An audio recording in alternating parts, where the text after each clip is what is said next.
Maayong adlaw mga kauban, welcome sa atong first episode sa City Hall Info Bites. Again, this segment is special for our DPROs or Department Public Relation Officers dinhi sa City Hall.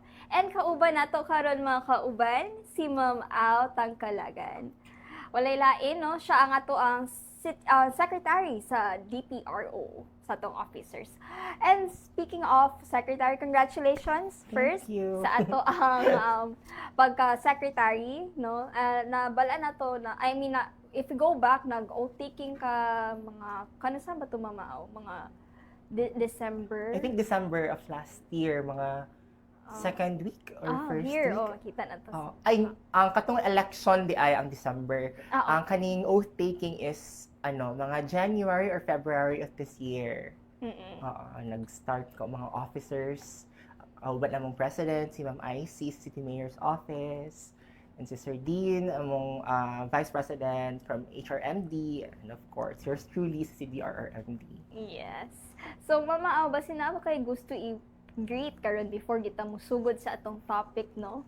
So, para sa kasayuran sa tanan, Mama Au akong tawag, it's because nagkauban na pud before sa radio program back in like 10 years ago. Yeah, 10 years ago, kauban ni Ma'am Nika sa Yes. Radio GMA, Barangay FM. Nag-plug. Mama Au. Pero going back, Mama Au, so feel free lang to greet mga office mates. So, mga Yeah. kauban sa buhat, and of course, mga higala maayong hapon sa tanan. Again, ako si Au Tangkalagan, sa registered nurse, working as training officer sa City Disaster Risk Reduction Management Department, Oro Rescue 911, to serve and to save. Diba? Yun, to serve and to save. And yun, grabe. It's so nice, no? And to think, bago lang mo nagikan gahapon og training, no? Si Mama Au, bago lang siya nag-training sa Sipalco, no? Yes. So, kumusta man ato ang training dito? Well, since I started sa CDRRMD, nabutang gyud ko diretso sa ato ang training division. So basically ang isa gid sa akong mga trabaho before ko nahimong information officer or Department Public Relations Officer is rooted gid sa training. So naga-facilitate, nagatudlo mi og mga training specifically on basic life support and first aid. Mo gina ang isa sa among mga flagship na mga program for training. And kanang amo ang focus ani is number one priority, of course, atong mga barangay at ang 80 barangay sa Cagayan de Oro, ang ilang mga BDRRMC or Barangay Disaster Risk Reduction Management Committees within the barangay, kauban ilang mga barangay tanod, ilang mga barangay health workers, and of course, kauban na po nato ang mga dili lang mga barangays at also ang ato mga private and public sectors nag-request of training for basic life support and first aid. So I think it's really dim fitting na ikaw ang gihimong DPRO, no, sa CDRRMD, no, to serve and to save, tama ko? Yes, Yeah. servere et salvare. Kung makita Yeah. ninyo sa among logo na, agin nakasulat yun na siya. Yes, to serve and to save. And it really fits nga ikaw jud ang DPRO sa inyo. Kay kanabang ikaw jud ang panguna og training sa mga barangays and sa unsa pa inyong gina-train sa mga schools, I believe. Yes, mga schools, apil ato ang mga atong mga city scholars, apil ato na sila og capacitate sa pag hands-only CPR or cardiopulmonary resuscitation. And of course, ang ato ang mga 4Ps beneficiaries, gina-apil po natin na sila. And not only dira lang kita nakafocus kay mismo usahay na agit mga hospitals mismo na kuan gapatrain og specific sa basic life support kay prior pa biya na for example kana mga sakuna or mga disaster, mga emergency na kahitabo, gawas ba na sa hospital. So, na siya different set of management prior na dito na gid mismo sa hospital setting. So, dira gid ta nakafocus sa out of hospital care. Sige. Mama Au, tan-awon na to karon, no, naaman tay mga photos kanina. Pwede na to tan-awon ang katong safety training, Yes. basic life support training. No, ayun, here. Kani siya. So, mudwal ta karon sa what makes it kanang special for you? Daghan kayo ka everyday. If wala ko na sayop, everyday baka gahatag og trainings? Yes, almost every day, and not only on kind of face-to-face yun na platform, masking sa online platform, kailangan natin mga partners na mga kanang radio, TV, bitaw na mga networks, nag-invite sa atuan na maghatag og kanang information dissemination or say dapat pang himuon, ilabi na sa pagtawag gid sa 911 and ang pag-train kung unsa man ang mga basic na panghimuon in kaso og naay mga sakuna. So not only that, pati ang ato ang mga kanang mga medical students ato mga kanang future doctors nga pag-contact gyapon sa atuan ay mga medical schools, mga hospitals, and also ang ato ang mga partnering na mga agencies such as ato ang BJMP, ato ang Jail Management Bureau, kauban po ang ato ang mga nagkadaiyang agencies such as ato ang Department of Labor and Employment, kauban atong Civil Service Commission, kana sila mong po na ang mga ga partner sa atuan na makapacitate po kay kanang isa gid sa mga mas maayo gyud na kanang each establishment kung pwede gyud department or office na atay kanang ginatawag na safety officer, and kung kanang institution na lang manggaling atong storyahan as a whole, mas maayo gyud na atay quick response team kay para kung naay sakuna in that specific area, dili na kailangan na maghulat pa na mo tawag na anay mismo na first responder or lay rescuer na maka-action in sigida kung naay by first aid na kailangan na himuon. Sige mama, model ko sa kanang what does it make it kanang special bitaw sa imuha ngano kanang balik-balik naman yun yung training ng lahi nga people.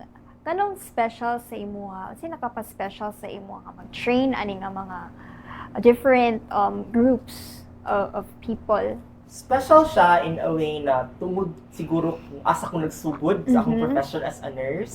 Kay linked man siya, I mean connected siya. Basically, ang training is not only to capacitate, but ang purpose of the training is to save life. And mao magyud na ang kuano isa sa mga kanang aspiration as a nurse na garbo gid na mo na makalawas mi kinabuhi. So, but as well na mas maayo gid na tudluan nimo ang mga katawhan na makabalo sila ang saon pag at least paghatag pa unang lunas, di ba? Para kung simba ko na mga limita ko, lagi makatabang diretsyo. And sa mga kanang gagmay lang na mga butang na like first aid na makatabang, isa na siya sa mga small acts of saving lives gihapon. And isa gina siya sa akong ika-proud kay before ko as nurse, nagsugod ko sa hospital, and at the same time nakatrabaho ko before sa Department of Health. So murag wala jud ko nahawa sa akong core na working as a health professional gihapon. Though dili na siya in a hospital setting, na siya outside hospital, but it's still providing primary care, labi na sa talking about disaster, emergency response management. Sige mama, since you mentioned nga kanang related na sa hospital kato yung work before, karon kay sa mga barangay, mga schools, kanang mas duol ba sa imo karon? Mas special ba ni sa imo karon nga naa ka karon? Yes, special siya kaayo gyud in a way na kanang daghan na gud ka matabo or makaila na tao na lahi og kanang set up sa panginabuhian.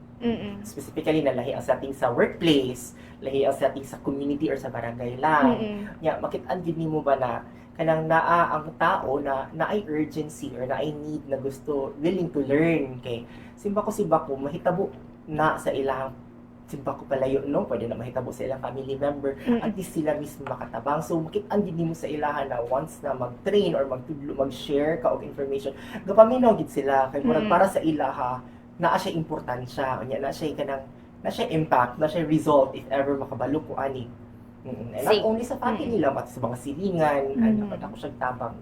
True. I think kanang kuan gid siya no, akong kaugalingon, akong pamilya, akong komunidad, akong responsibilidad. It's a shared responsibility, and once you get to know all those things na what to do in an event of an emergency, kanang once nga equipped ka, it goes to show nga you are prepared, and at the same time makatabang gid ka to save lives. You get to serve And you get to save. save. Yeah. Correct. No? And not only that, na-equipped ka to save, at the same time ka lang, kabalo ka sa safety sa imong pag-save. Kaya, of Yes. course, dili ka na ito nakalimtan na maskin pag moingon ta na equipped ka to save, at tuag yung pong i-prioritize ang atong kaugalingong Yes. safety. Kay simba ko na, magsulong-sulong lang tag mga sakuna. Like, for True. example, sunog, and feel na kayo mo na, na-train na ka, maayo na kay ka, but then again, nakalimot ka na, kailangan yung i-priority po ang imuhang safety. So, ang ending na hinuon, imbis ang imong gitabang, na-appeal na hinong kang imong casualty, di ba? Oo, Possible, na pwede na napatay siya. na lang ko. Oo, pwede gina siya mahitabo. So, Oo. kailangan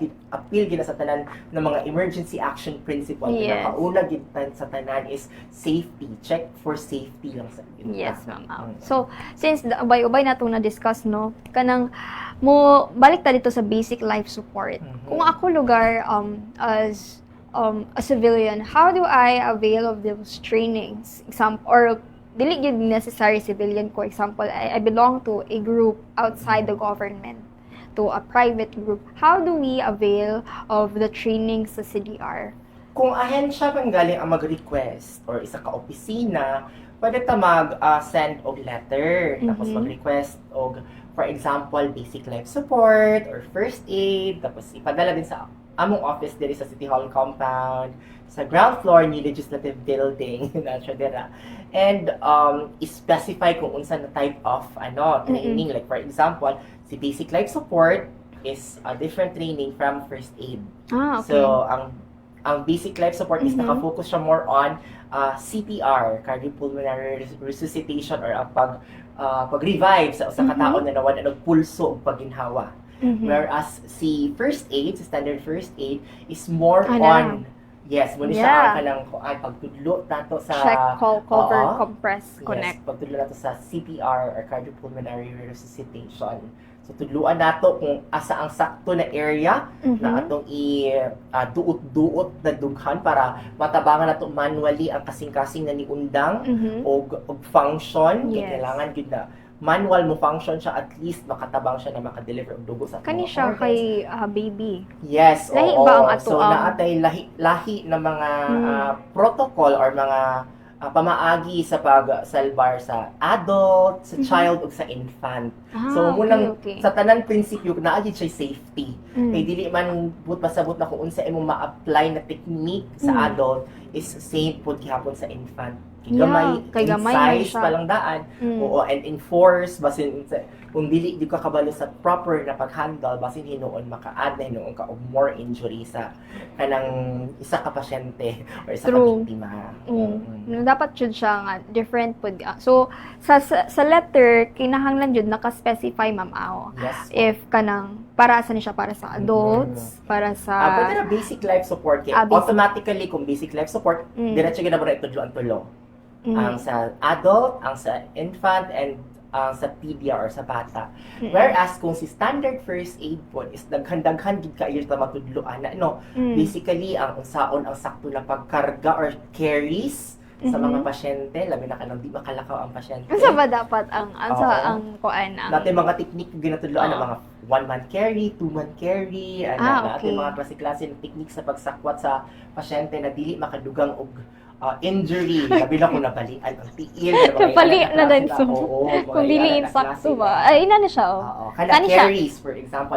Unsa man ni siya? 2-man siya. carry kay duha man 3 sila. or more na 3 siya or more. using ato ang spine board. Oo, na carry. So, natin mga ingon ana Mm. usaon ang sakto na pagsakwat na dili tap maka cause of more injury, labi na kanang kung mga vehicular accident Oo. bitaw ang atong mga ma-witness. Mm. Nako gina siya ang posibilidad na naay mga considerations on spinal cord injury. So dili gina muna ang isa ka reason ng ano kung naay disgrasya, dili dapat hilabtan diretso ang pasyente. Mhm. Not unless kung ikaw trained ka. Yes. Kay kabalo man ka on how to handle properly, as you can see na gihawiran din ang liog para dili maunsa, kay kabalo ka ang liog nakasumpay na siya sa spinal cord, and gamay lang gyud na bikilan na pwede na nimo ma-paralyze from abaga pa ubos. Mm. Mga inaana siya na klase ng mga consideration. So, mula siya ang sa first aid. Of Mhm. course, kung naay mga samad, naapot ay mga bandaging techniques na ginatulo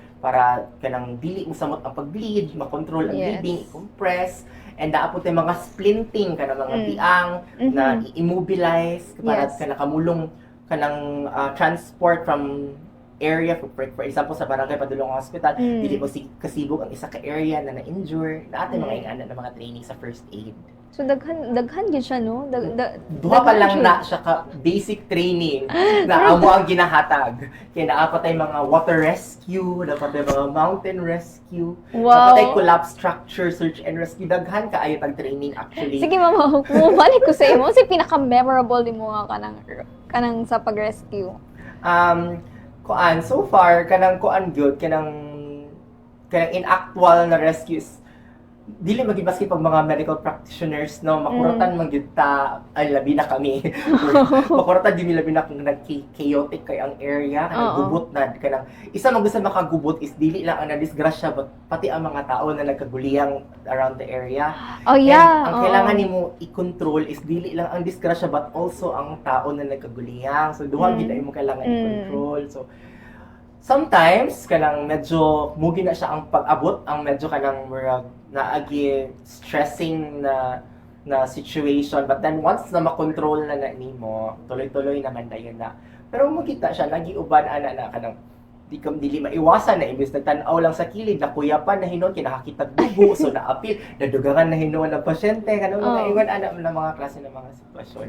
Oh yeah, which also reminds me that in an event of a disaster or kanang dili necessary kanang disaster siguro kung naay vehicular accident or mga anything accident diya sa sa dalan no, it's better that we become mindful of what we do kay ang uban manggod kanang kung naay na disgrasya ang una nila buhaton manggod mga kauban kay kanabang mag-video. Yes, pupunta kami dapat tagad of emphasis speaking of kanang ingana na matters. Na kung naa ganit na witness mga higala na ingana na klase ng mga incident, please tawag ka una og 911. True. Dili ta mag-video kay again, daghan ubay-ubay na may actually na mga nadawat ana nang ano wala na kuno naka-responde diretso. Oo, ano daw kuno wala naka-responde diretso. When in fact, ang amo ang opisina mo responde if naay mo tawag sa o naay ni report sa panghitabo. Kaya isa magud sa among monitoring is dili ang live stream. Dili ang kanang mga Facebook live or sa Instagram live, but ang calls because naatay kani si 911 is actually a system. Yes. O a next generation advanced system na motawag ka dira so recorded na siya through a system and kanang dira na rin ta geo tag or ma-locate specifically kung asa ang area and at the same time pangayuan magud og mga detalye ang motawag and like for example in cases of fire the more daghan mo tawag ani gini siya mga higala the more daghan mo tawag sa 911 the more mas valid ang kanina report na naay sunog. So mas paspas na hinuon siya mo respondihan. At the same time sa 911 dili lang siya para lang sa oral rescue. Yes. Kay kung mutawag ka in cases of fire, kami mismo diretso ang mo contact pod sa nearest na substation or fire station duol sa insidenteng panghitabo.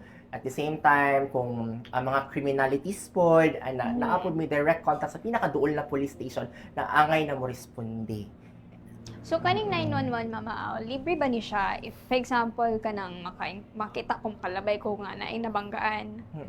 Kung matawag, daw wala ko'y load, makatawag ba gyapon ko? Yes, una siya, ang kailangan na to, mahibalaan no, na ang 911 is libre.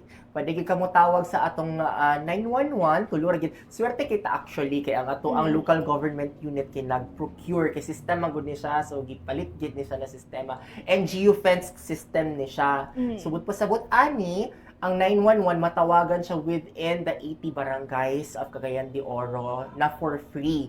Maskin pag wala kay load, as long as naa kay signal, makakontak ka og 911. Maskin unsa ka Globe, Smart, Talk and Text, napabay TM karon dito, Yes, kana ako mga TM email ko. na, kana sa mga kuan na mga network providers, pwede ka makatawag og 911. But then again, ato lang po kailangan na i-take note na kanang naagi posibilidad kay since 80 ka barangays ang ato ang gina-cover Yes. and ang sa tuang 911 system is naraman ng mga 4 or 5 ka monitors or mga stations. So basically, sa kadaghan labi na kun naay ma-time na mag-surge gid ang call, mo daghan gid ang tawag. Hulati lang gid nato na mga higala balik-baliki lang tawag hantud sa matubag.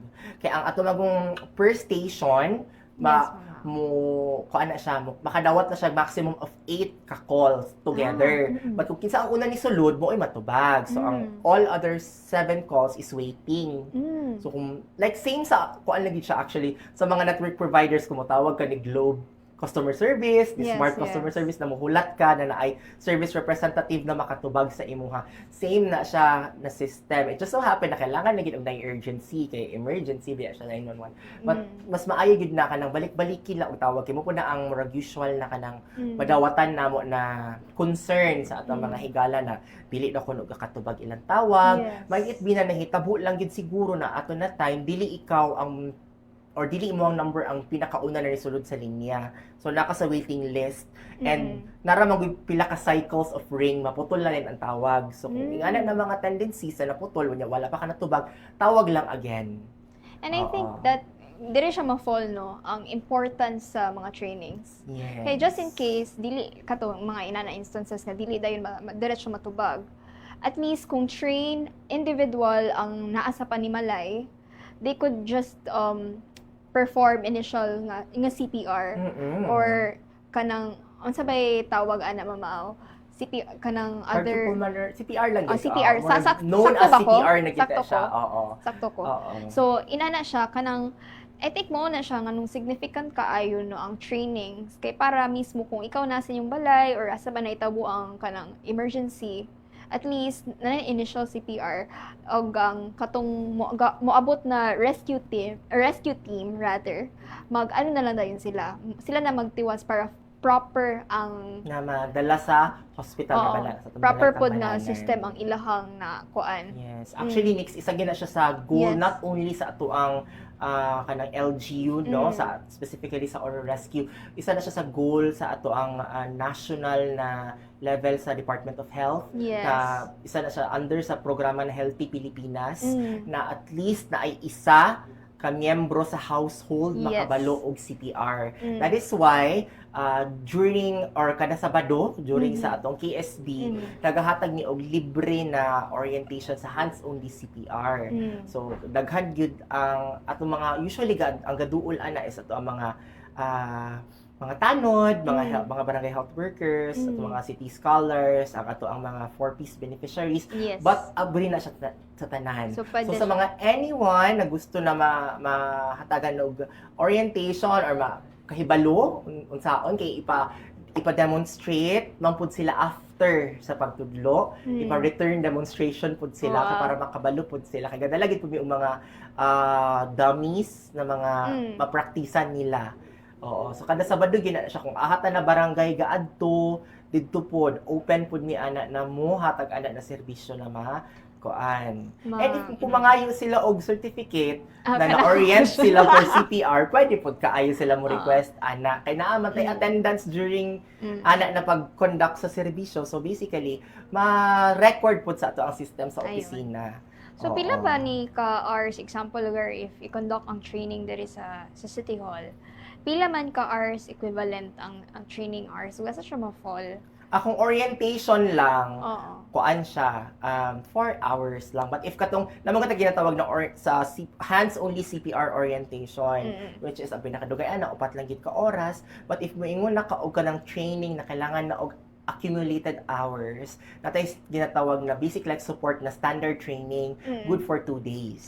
Okay, 2 days. Oo, and kung ana siya, atong gina-follow ana na guideline is ang guideline na gihatag ni DOH or Department of Health. Tanan sa ato mga facilitators na gatrabaho sa Oro Rescue is trained by DOH Region 10. Okay. So, pasalamat po din nato no sa DOH, and kaganina pasalamatan po nato no since we've mentioned about those trained individuals na kaning ato ang mga first na tumatawag jud no ang kanang mga BDRRM mga mga communities.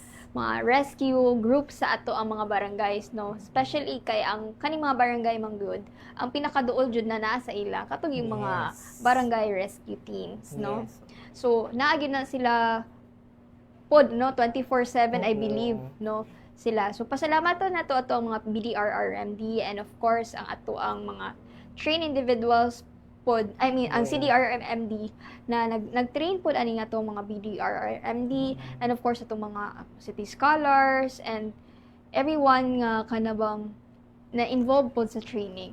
And speaking of training, no, bago lang marag ako ang news beat assignment ang HR, and appeal sa training na ilahang pahigayon atong last week last week ang kaning basic life support for our safety officers. Yes, and it's like a very good initiative mamao ba kanang dili lang sa household but also sa workplace no. Making sure na every workplace, every office here in City Hall, sa kadako sa City Hall, naay makamao mag CPR just in case nga naay mahitabo sa ilahang mga opisina may Oo, kauban yes. sa buhat or basin ang kanang kliyente na kamulong avail of service na posible na nakuyapan na wala panimuot na wala pulso paginhawa di pwede gid kaayo ang atong mga safety officers. Yes, especially now no na grabe na gid ang kainit diri sa ato ang diri jud sa CDO no. So naay gid na maka-encounter tawag mga kanabang mga inana, mga emergency. Yes. Oh. And kuan pod, aside pod ana kay di ba mentioning na init na gyud kaayo ang panahon karon, Yes. and bag-o lang gyud pod siguro nag-declare si pag-asa og El El Nino. Nino. O active pod ang ato ang Facebook page. Yes. Pakigala o real time gyud kay na Ato siya labi na Facebook sa ato ang page. mga weather updates kay isa gyud na siya sa highlight sa amo ang department na i-active din na mo na Kani. amo ang CDRRMD Oro Rescue. So Yes, dali. i-follow lang ninyo kay ilabi na kung na ay mga weather disturbances or Yes. na gani mga earthquake na mahitabo na kay naaman ta ginatawag na PIMNET or ang ato ang seismic na kanang identifier na machine makabalot kung unsa na intensity ang nahitabo if ever na ilinog na makaigo sa Cagayan de Oro, ma-appeal ang Cagayan de Oro. At the same time, napunti mga early warning mga devices na nakabutang layo pa lang sa syudad para makabalo na if ever na ang mga umaabot na mga weather disturbances, post na gid mi diretso dira. Of course, with the coordination sa atong Pag-asa region, para ma-verify na to ang data na ay mga weather disturbances na nahitabo. And at the same time, dili lang pud ka ng mga weather forecast lang pud, pati ang ato ang mga simpleng pahibalo. Unsay mga dapat himuon, labi na kung init, unsay dapat ka ng likayan, ilabi na sa ato ang mga groups na kanang medyo sensitive na no sa ato mga PWDs, sa ato ang mga pregnant women, kana sila, ang ato ang mga kanang mga tawag ani kanang children with special needs kanang mga ingon ana. So napud tay mga ingana na mga information na ginapanghatag. Unsaon ang mga simple na mga pamaagi na para ma-manage or malikayan ang mga like for example sa kainit karon, unsaon atong mga panghimuon para malikayan ng heat stroke, posible na ma-heat stroke tungod sa kainit. Mga ingon ana. Shout out po dahil sa ato ang cameraman no si Sir June Cañete, naghimo sila og video bitaw shout out kanang educational video sa panahon karon nga nagkataas ng heat index unsay buhaton para malikayan ang heat stroke og uban.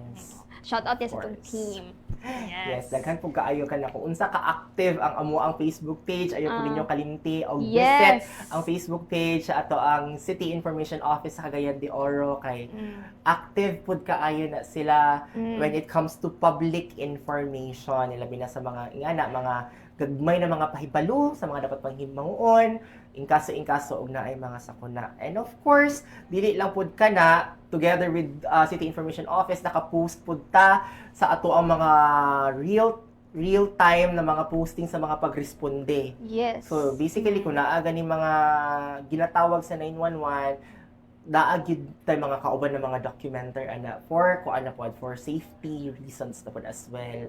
At the same time gina-post po nato na actively kuan gyud not only active but proactive ang ato ang mga emergency responders when it comes to emergency response. 24/7 ang opisina, modawat og tawag na libre. And 24/7 ang ato ang social media na mga posting kada updated na siya tanan. So, ubay-ubay gid atong programs dire sa CDRRMD and atong shout out po atong department manager si Sir Nick Habagat. And of course kang Ma'am Cindy o kang Ma'am Moana og sa uban nga tibuok buhatan sa CDRRMD. No, thank you kaayo sa inyong service no for a really meaningful service sa tuang mga barangay sa atong syudad na 24/7 na service. Of course. Yes, and mama ubay-ubay pa tong gusto nato nga kanang hisgutan no, like nahisgutan naman nato ang trainings, ang 911, ang inyong mga programs sa inyong Facebook page no. Na ba kay gusto nga for our closing statement, na pa ba kay gusto idugang sa atong message sa ato ang mga sa ato mga tigtanaw karon sa ato ang programang City Hall Info Bites? Sa ato mga higala na kapananaw karong hapuna, ayaw gid mo og kaulaw og duol sa CDRRMD, ayaw mo kaulaw og tawag, ayaw mo pagduwa-duwa kay kana. Again, libre na ang ato ang 911 as long as naa lang gyud tay signal makatawag gyud ta. And kung gusto mo magpa-train ang inyong opisina, gusto magpa-train or kamo mismo mga individual, pinaagi sa atong inisyatibo sa ato ang halangdong amahan sa dakbayan kay Honorable Mayor Clarix. Uy, nadako kay suporta sa amo ang department of course. Kay dili magid na makapacitate or dili magid mag-move ang mga programa sa isa ka department kung wala pod ang suporta sa atong halangdong mayor. So, kana padagid ta mo adto sa KSB nato na programa kada Sabado kung aha magaling na maka-post sa ato ang mga information bulletin kung aha na area kay kana pod gihatag pud mi og libre, again libre na hands only CPR orientation. So pwede mo mangayo og certificate ana after pero dili na siya mahatag diretso. Kay amo pa man ang himuon. Yes. And system generated man ang ato ang opisina kay para ma-monitor kung kinsa gyud ang naka-train o kinsa gyud And of course sa mga gusto pod na apo tay ginatawag na ACDV or Accredited Community Development Volunteers. So pwede ta muduol sa CDRRMD kay para magpa-accredit as emergency volunteer. Natin mga ubay-ubay na mga volunteers diri sa Cagayan de Oro. To ang CLIMS or ato ang KVI Kusgan Volunteers Incorporated. Na po tay Aaron or ang ato ang Adventist na group. We also have our Glock, di ko sure sa number, nakalimot ko 219 or 215. Ano ko na kay 214. Pero kada sila, isa na sila sa ato ang kuan. And of course, sa kanang mga water rationing, daghan po ta. Isa po na sa atong movement, no, katong nawad-an og tubig ang mga areas sa Cagayan de Oro. Isa po si CDRRMD na nag-facilitate or nag-spearhead sa pag-distribute or pag-rasyon sa tubig. Giubanan ang mga volunteers at kay Sano na mga fire trucks, at Lingkit kay, ato ang OIC, Oro Integrated Cooperative, and tanan pagid na mga naay mga water tankers sa mga fire truck na pwede nato mahulman. Daghan kaayong salamat sa inyong pagpartner sa CDRRMD o pagtabang sa mga higala during sa mga ingon ana klase na mga panginahanglan sa atong mga higala. Yes. Salamat kaayo Mama Au. And kanang wala na tay igong oras no. Akong dakong pasalamat sa ato ang Acting City Information Officer Sir Jade Adiser, and of course sa ato ang Assistant Department Manager sa CIO si Sir Ayan Fuentes. Kini na lamang si Nika Borja para sa City Hall Info Bites, and daghang salamat og dalay ko ng Dios.